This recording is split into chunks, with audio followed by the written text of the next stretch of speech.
ದಾವಣಗೆರೆ ಮತ್ತು ಹಾವೇರಿ ಲೋಕಸಭಾ ಕ್ಷೇತ್ರದ ಅಭ್ಯರ್ಥಿಗಳ ಪ್ರಚಾರಕ್ಕಾಗಿ ಇಲ್ಲಿಗೆ ಆಗಮಿಸ್ತಾ ಇದ್ದಾರೆ. ಇವತ್ತು ಬಹಳ ದೊಡ್ಡ ಸಂಖ್ಯೆಯಲ್ಲಿ ಇವತ್ತು ಜನ ಸೇರ್ತಾ ಇದೆ ಮತ್ತು ಎರಡು ಕ್ಷೇತ್ರಗಳು ಕೂಡ ನಾವು ಬಹಳ ಪ್ರಬಲವಾಗಿ ಬಿಜೆಪಿ ಪರವಾಗಿದ್ದು ಮತ್ತು ದೊಡ್ಡ ಸಂಖ್ಯೆಯಲ್ಲಿ ಎರಡು ಅಭ್ಯರ್ಥಿಗಳು ಗೆಲ್ತಾರೆ ಅನ್ನುವಂತ ಭರವಸೆ. ಸರ್, ಈಗ ಎಷ್ಟು ಅಂದ್ರೆ 28 ಎಷ್ಟು ಗೆಲ್ಬಹುದು? ನಾವು 28ಕ್ಕೆ 28 ಗೆಲ್ತೀವಿ ಅಂತ ಹೇಳಿದ್ವಿ. ಚಿತ್ರದುರ್ಗ 28, ಚಿತ್ರದುರ್ಗ ಅದರ ಒಳಗೆ ಬರ್ತದೆ. ಕಾಂಗ್ರೆಸ್ $3,454 ಕೋಟಿ ರೂಪಾಯಿಗಳನ್ನ ಕೇಂದ್ರ ಸರ್ಕಾರ ಬಿಡುಗಡೆ ಮಾಡಿದೆ. ಸ್ವಲ್ಪ ಕೇಳಪ್ಪ, ತೃಪ್ತಿ ಆಗಲ್ಲ. ಯಾಕೆಂದ್ರೆ ಅಲ್ಲಿ ಬಿಟ್ಟಿ ಭಾಗ್ಯ ಕೊಡಕ್ಕೆ ಅವ್ರ ಹತ್ರ ಹಣ ಇಲ್ಲ. ಆ ಭಾಗ್ಯಕ್ಕೆ ಇದು ಬೇಕಾಗಿದೆ. ಅದಕ್ಕೆ ಇವತ್ತು ಕೊಟ್ಟಿದ್ದ ಹಣ ಸಾಲಲ್ಲ ಅಂತ ಹೇಳ್ತಿದ್ದಾರೆ. ಕುತ್ಕೊಂಡ್ ತಿಂದ್ರೆ ಕುಡಿಕೊಂಡು ಸಾಲದು ಅಂತ ಹೇಳ್ತಾರೆ. ಅದಕ್ಕೆ ಇವತ್ತು ಇವರು ಭಾಗ್ಯಕ್ಕೆ ದುಡ್ಡಿಲ್ಲ ಅಂತ ಹೇಳಿ ಇವತ್ತು ಇಲ್ಲಿ ಕೇಂದ್ರ ಸರ್ಕಾರ ಇವ್ರು ಕೇಳಿದಷ್ಟು ಕೊಡಕ್ಕಾಗುತ್ತಾ? ಇವ್ರು ಏನ್ ಕೇಳ್ತಾರೆ ಎಲ್ಲ ಎದಕ್ ಬೇಕಾಗಿದೆ? ಎಷ್ಟು ಬೇಕೋ ಅಷ್ಟು ಕೊಟ್ಟಿದ್ದಾರೆ. ಏನ್ ಬರ ಪರಿಹಾರ ಸಮಿತಿ, ಅಧ್ಯಯನ ಸಮಿತಿ ವರದಿ ಕೊಟ್ಟಿದೆ. ಆಧಾರದ ಮೇಲೆ ಏನ್ ಕೇಂದ್ರ ಸರ್ಕಾರ ಬಿಡುಗಡೆ ಮಾಡ್ಬೇಕು ಮಾಡಿದೆ.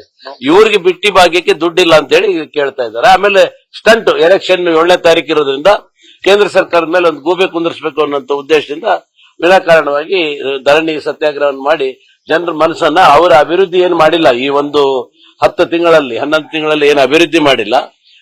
ಅದರಿಂದ ಜನರ ಮೈಂಡ್ ಅನ್ನ ಡೈವರ್ಟ್ ಮಾಡಬೇಕು ಮತ್ತೆ ಚುನಾವಣೆಗೆ ಸ್ಟಂಟ್ ಮಾಡಬೇಕು ಅಂತ ಅವ್ರು ಸ್ಟ್ರೈಕ್ ಮಾಡೋ ಕೆಲಸ ಮಾಡ್ತಾ ಇದ್ದಾರೆ. ಹೋಗ್ಲಿ ಬಿಡಿ, ಕೋರ್ಟ್ಗೆ ಹೋದ್ ಮತ್ತೆ ಕೆಲಸ ಏನಿದೆ ಮಾಡಕ್ಕೆ? ಯಾರು ಜೀವಂತ ಅಲ್ರಿ? ಜೀವಂತ ಇರಿಸಿದ್ರೆ ಅವಳು ಜೀವ ಬರ್ತದಲ್ಲಪ್ಪ. ಹೆಣ್ಮಗದು ಏನು ಬರೋದಿಲ್ಲ. ಜೀವಂತ ಇರ್ಸಕ್ ಅಂದ್ರೆ ಅವರು ಪಾಪ ಮೃತಪಟ್ಟರು ಅಂತ ಅವ್ರ ಜೊತೆಗೆ, ಆ ಸಾವಿನ ಜೊತೆಗೆ ಅವ್ರ ಪ್ರಕರಣ ಮುಚ್ಚಾಕ್ಬೇಕು ಅಂತ ಕಾಂಗ್ರೆಸ್ನವರ ಅಧ್ಯಯನ. ಇವತ್ತು ಒಬ್ಬ ವಿದ್ಯಾರ್ಥಿನಿ ಕಾಲೇಜ್ ಹೋದಂತ ಸಂದರ್ಭದಲ್ಲಿ ಮುಸ್ಲಿಂ ಯುವಕ ಹಾಡಾಗಲು ಕಾಲೇಜ್ ಕ್ಯಾಂಪಸ್ ಅಲ್ಲಿ ಇರೋದು ಸಾಯಿಸ್ತಾನೆ ಅಂದ್ರೆ ಮತ್ತೆ ಅದನ್ನ ಬಿಟ್ಬಿಟ್ರೆ ನಾಳೆ ಯಾವ ಹೆಣ್ಮಕ್ಳು ಕೂಡ ಇವತ್ತು ಹೊರಗೆ ಹೋದವ್ರು ಬರ್ತಾರೆ ಅನ್ನೋ ಭರವಸೆ ಇರಲ್ಲ. ಇವತ್ತು ನಮ್ಮ ಮಕ್ಕಳನ್ನ ನಾವು ಶಾಲೆ ಕಳಿಸ್ತೀವಿ, ವಾಪಸ್ ಬರ್ತಾರೆ ಅನ್ನೋ ಗೊತ್ತಿಲ್ಲ. ಹೆಣ್ಮಕ್ಳು ಕೆಲ್ಸಕ್ಕೆ ಹೋಗ್ತಾರೆ, ವಾಪಸ್ ಬರ್ತಾರೋ ಗೊತ್ತಿಲ್ಲ. ಈ ಪರಿಸ್ಥಿತಿ ಈಗಾಗಲೇ ರಾಜ್ಯದಲ್ಲಿ ನಿರ್ಮಾಣ ಆಗಿದೆ. ಇವತ್ತು ಇದ್ರ ಬಗ್ಗೆ ಏನು ಇವರು ಸಿಒಡಿಗೆ ಒಪ್ಪಿಸಿದ ತಕ್ಷಣ ಏನು ಅದು ದೊಡ್ಡ ಸಾಹಸ ಏನಲ್ಲ. ನಾವು ಡಿಮ್ಯಾಂಡ್ ಮಾಡಿದ್ದು ಈ ಪ್ರಕರಣನ ಸಿಬಿಐ ಕೊಡಬೇಕು ಅಂತ ಹೇಳಿದ್ವಿ. ಯಾಕೆಂದ್ರೆ ಈಗಾಗಲೇ ನ್ಯಾಯ ಪ್ರಕರಣದಲ್ಲಿ ಮುಖ್ಯಮಂತ್ರಿಗಳು ಮತ್ತೆ ಗೃಹ ಮಂತ್ರಿಗಳು ದಾರಿ ತಪ್ಪಿಸೋ ಕೆಲಸ ಮಾಡಿದ್ದಾರೆ. ತನಿಖೆಯನ್ನೇ ದಾರಿ ತಪ್ಪಿಸ್ತಾ ಇದ್ದಾರೆ. ಮುಖ್ಯಮಂತ್ರಿಗಳು ಹೇಳ್ತಾ ಇದ್ದಾರೆ ಇದು ವೈಯಕ್ತಿಕ ಕಾರಣಕ್ಕಾಗಿದೆ ಅಂತ. ವೈಯಕ್ತಿಕ ಕಾರಣ ಅಂತ ಹೇಳಿದ್ರೆ ಕೊಲೆ ಮಾಡ್ಬೋದಾ? ಮತ್ತೆ ಗೃಹ ಮಂತ್ರಿಗಳು ಹೇಳ್ತಾರೆ ಇದು ಲವ್ ಪ್ರಕರಣ. ಅಂದ್ರೆ ಲವ್ ಅಂತ ಹೇಳಿ ಲವ್ ಮಾಡಿ ಅವನ ಜೊತೆಗೆ ಓಡೋಗಿದ್ರೆ ಅವ್ರು ಬಹಳ ಸರಿ ಆಗ್ತಾ ಇತ್ತು. ಇವತ್ತು ತಿರಸ್ಕಾರ ಮಾಡಿದ್ರೆ ಕೊಲೆ ಆಗಿದೆ. ಅಂದ್ರೆ ಲವ್ ತಿರಸ್ಕಾರ ಮಾಡಿದ್ರೆ ಯಾವುದೇ ಮುಸ್ಲಿಂ ಯುವಕರು ಹಿಂದೂ ಹುಡುಗಿ ಲವ್ ತಿರಸ್ಕಾರ ಮಾಡಿದ್ರೆ ಕೊಲೆ ಮಾಡುವಂತ ಹೇಳ್ದಂಗ ಆಯ್ತಲ್ಲ ಇಂಡೈರೆಕ್ಟ್ ಆಗಿ.